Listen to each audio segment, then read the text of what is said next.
If you don't make mistakes, you already lost those movies. Sorry. I'm old. Practice. Well, listen and speak. Listen, speak. Hi guys, I'm from Brazil. Brazil. Yes, so originally from Brazil. I was born in a very small state on top of Rio, but now I live in Australia. So I've been living in Australia since 2010. And Wow, it's been 15 years? 15 years now. And very different life, very different way of living, very different thing, a very different language. So my original language is Portuguese, from Brazil, and I've learned English when I was about 14 years old. Can you say hi in Portuguese? Oi. Oi. Oi. Oi. Oi or hola. Hola. Hola. Yeah, Hola. But a little different than Spanish. It's like O-L-A. So it's... I see. How come you speak like really good English like now? I started, it was because of my dad mostly. Like he really wanted me to learn English, and he tried to buy magazines and different things for me to actually like English, but it took me a while to like it. But then eventually I loved it, and I was studying like after school. I used to go maybe once or twice a week. And then I had a lot of internet friends to practice writing, to practice speaking. Yeah. Like how did you learn English like in that school after work? It was more like classes. So we had like 1 hour classes, which was a mix of exercises with like practicing with other classes. Even like maybe my class was first, and then we had someone that was studying for 3 years. So we just used to sometimes study with each other just to practice. Practice speaking especially, and reading at home. But I found that the way that I learned most was for me not to just do the exercises that they asked me to do, but for me to actually find other people in the internet to practice with, and then use the classes and the lessons to actually understand proper grammar from my teacher and things like that. But then if you live, like if I wanted to live overseas, like now in Australia, it's very important for you to really practice a lot, because not everything in the day-to-day is structured. Right. So like how did you practice online when you were like... In Brazil? Yeah, younger. Oh, younger, yeah. Online, we had like chat rooms in the day, so it was like, and then I found chat rooms or forums of people that wanted to practice English, and then I wanted to practice, or they wanted to practice Portuguese, for example. Sometimes like maybe, someone's same age as you is from another country that speaks English, their parents are Brazilian, or they wanted to learn how to speak Portuguese. So we did like, this Tuesday we practice English, and then on the Thursday you help me out, and then you try Portuguese and I teach you Portuguese.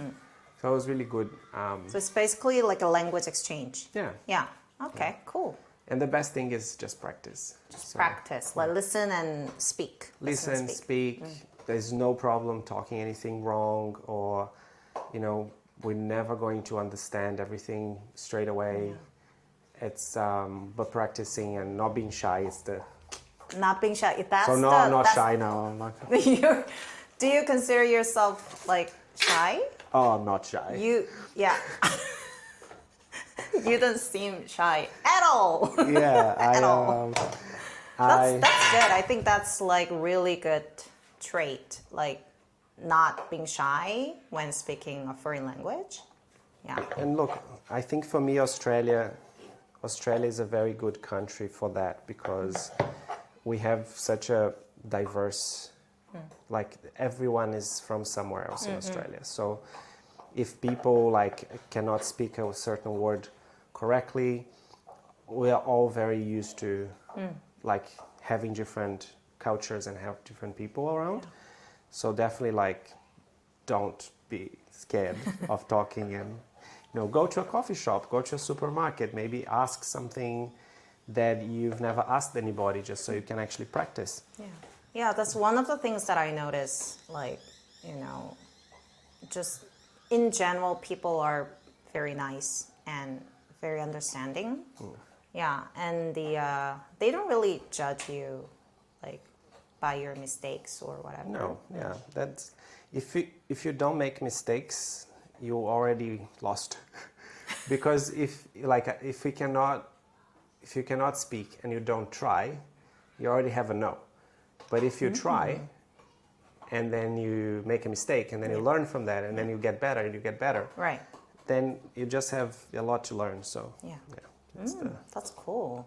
So so you went to English school when you were younger. When you were how old were you? 14. 14, okay. And when did you become really good at? When did you feel you got really good at English? Okay, for me it took maybe 2.5 years. Okay. But 2.5 years without a lot of day-to-day experience from living. Up to this day, I've been here in Australia for 15 years now, and I'm still learning every day. So even though I go to work and I can do most things today, I still learn different vocabulary or different expressions. So it's an ongoing thing. It's forever. But initially, because I was actually 13, 14, because I was quite young then, and I just had school and I had a lot of time. So then I found a community of friends in my English school. And that's what motivated me to actually keep learning and to keep studying more. Yeah, that's good. So that's why I recommend to people, just don't be scared and just try. Okay. Did you watch a lot of TV shows or back in the days there Books. was YouTube? No? Oh, there was no YouTube. Okay. Sorry. I'm old. There was no YouTube in the day. But what we had in the day was we had forums and chats, like MSN Messenger, and I think today we have a lot more options to learn. Yeah. So just the fact that we've got YouTube today, people can. You can learn different things from different people. Yeah. And you can learn different techniques from different people. So I think it's a lot easier now to have content and to find things than it was before in my time. So for me, I used to watch a lot of YouTube videos, and that's how I was able to improve my listening, because I was able to speak English and speak and read, but I had a really hard time listening. And another thing is, you've got American accent, you've got Australian accent, you've got Australian accent from the countryside, you've got different types of American accents, different types of English accents, Scottish, Irish. So the more exposure you have to different types of English later, the better. And I think as a foreigner, that really helped me with that, because I can now sometimes understand the listening of, when I'm traveling, I can understand more people than a native can, because they sometimes, if you're American, you only listen to your accent, you don't understand different types of accents. But in Australia, we hear American English, we hear English, British English, we hear Australian English, there's Irish, Scottish. So you can really practice a lot of different sounds and different ways that people speak, which basically make you better equipped to travel and understand more people. Yeah, especially nowadays, a lot of people have business with people from, not just from English-speaking countries, but from all different countries. Yeah. And so I think my big tip is not to be afraid, to just practice, and nobody's gonna judge you. You only have an opportunity to get better. I think that's because if you don't speak it, you don't speak it. So anything you learn is plus. And watch cooking videos. Like, I don't know, I don't, Like- dude, I don't have a cooking channel, guys. I don't. But But have you watched a lot of cooking channels? I watched. I think you need to find. Can you recommend some? Ooh. Oh. So the funny thing is that now I like cooking videos that don't talk. Like ASMR, the ones that make sounds. okay. So I actually watch a lot of Korean videos. I've got Yeah, like cookie yeah. videos because they just show like maybe Yeah, moving just like demonstrate like how it's done. yeah, and the sounds, the natural sounds of like the whisking, and because it's relaxing. Okay. But that's not That's not a that's not not a good for tip. English learners. No, but instead of recommending something specific, I think people need to find what they like to do. For example, I loved Harry Potter when growing up. Yeah. So I had Harry Potter books in English. And then I read a page. Whenever I could understand something, I kept going. If I didn't understand the word, I don't straight away go to the dictionary. You keep reading full page and keep writing down the word that you don't know on the side in the paper. So when you finish reading the page, then you go and you look it up.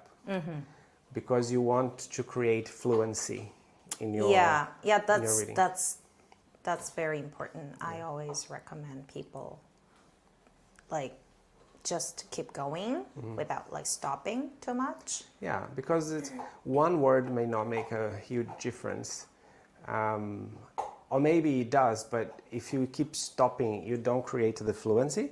So just keep going and then come back to that later. Yeah. And then you like, oh, that meant this. And then, so just find a topic that you enjoy. I think like people need to find a topic that they enjoy and they have passion about. It can be cooking, it can be sports, it can be anything. Beauty, it can be anything. So just find one and then practice listening and reading what they have. There's a lot of things that we don't know because they are like a specific brand name.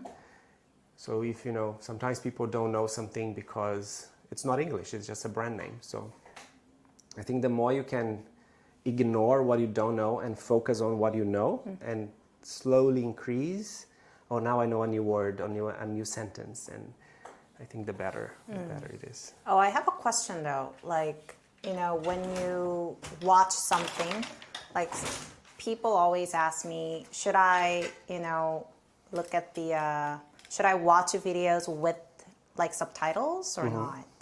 What's your opinion on that? Yes. In short, yes. Oh, Jesus. I think in short, yes, I would do with subtitles. I still do with subtitles today because you have so many different accents, you have so many different variables, like, you know, can have like sound in the room, like maybe something happened outside, there's a lot of wind, anything that can happen. So subtitles just help you also connect the spoken word to the actual written word. Okay, cool. So it makes it, oh, that's how it sounds like, Yeah. or that's how, yeah. What? I have a different opinion though. Yeah? Yeah, because I mean, like a lot of people, myself included, when we watch videos with subtitles, normally we just read the things. Oh, okay. Yeah, instead of like But do you think listening. it's a bias? For example, I think, look, everyone got a different learning technique. Yeah. Right? So if you're already really good at one thing, I would say practice the other.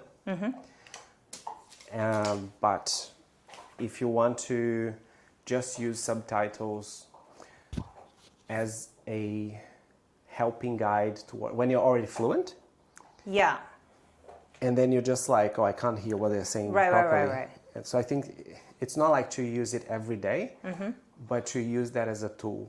Yeah, So, okay, sure. now I'm really good with reading. I'm having difficulty with this sound. Yeah. So I'm gonna watch the video first 2 or 3 times without the subtitles, and then you put the subtitles after just to Yeah. help you. Oh, this, because then you're paying more attention. Yeah, but I agree with you. Yeah, think so I it's, guess it depends on like where you are at. Yeah. And I think So- it depends on, you can use two, right? You can Yeah. just on and off. Yeah, sure. So you can, I think to your point, it makes sense. Like maybe try without subtitle first and then, so you force yourself to pay attention. But then if you're struggling, just put the subtitles at the end in the last time you watch the video, because then you're going to associate how it sounds to how it reads. And then you start learning Right. like the pronunciation, Yeah. of things. I mean, like, I often recommend like beginners or like absolute beginners, like they watch videos without subtitles first because they have a hard time listening and reading at the same time. But once you get to like I don't know, advanced level or intermediate level, if you can like listen and read at the same time without any problems, then Yeah. I don't see any harm in it. Yeah, it's the techniques, I think. Yeah, it's a tool, like it's a tool that we can use when we need it. And when we don't need it, then we can just discard it. Yeah. Yeah. Yeah. Well, Oh, and you moved to Australia 15 years ago. What made you move to Australia? I wanted to study. I left all my friends behind, all my family behind, everyone I knew behind. Moment. I think the toughest moment was when I...